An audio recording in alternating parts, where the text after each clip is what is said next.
Gaano ba katagal dapat ang pagmamasa ng dough? Yung 8 minutes na nakikita natin palagi ay hindi applicable sa lahat ng recipes.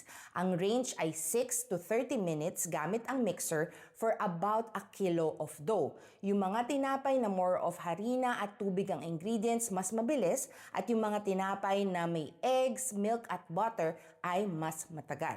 Actually, hindi pwedeng oras lang ang batayan mo. Ang mas magandang batayan ay ang itsura ng dough. So ano nga ba dapat ang itsura? First of all, pagtetest nyo for kapag well kneaded na, kailangan i-flour nyo yung surface at the end of your kneading.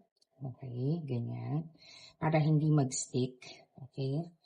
Tapos, katulad na yung nakita nyo dito, smooth na yung top natin. Okay. Tapos, ayan.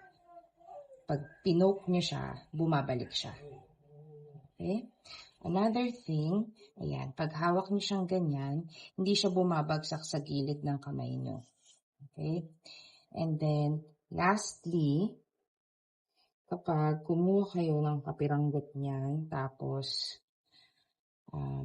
spread nyo ganyan, okay? Hindi siya basta mapupunit, okay? Tapos, kaya kita nyo, magiging manipis siya. Window pane test. Nagpa-pass through yung light. Okay? At kung mapunit siya, ganyan ang itsura. Pabilog.